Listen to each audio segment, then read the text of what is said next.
Welcome to Samba Samba. Enjoy the video. Start by understanding what compression does to vocals and why it helps. Compression reduces peaks and raises quieter material to control dynamics and improve clarity.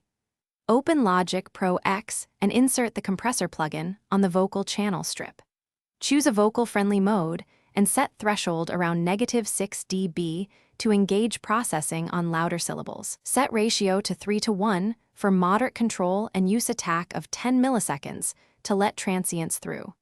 Choose release of dial the compressor while the vocal plays and watch the gain reduction meter closely.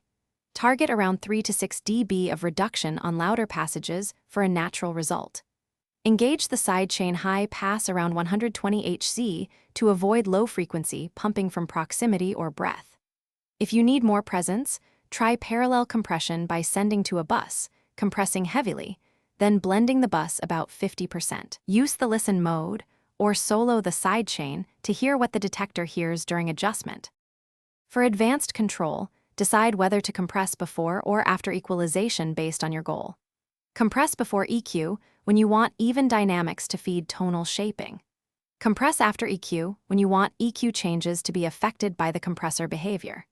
Use multi-band compression to control specific frequency ranges, placing crossovers near 200 Hz for low body and 3.5 kHz for presence. For de-essing, target 6 kHz with a focused band, ratio 6:1, and threshold near -20 dB. Automate makeup gain and bypass to compare choices quickly.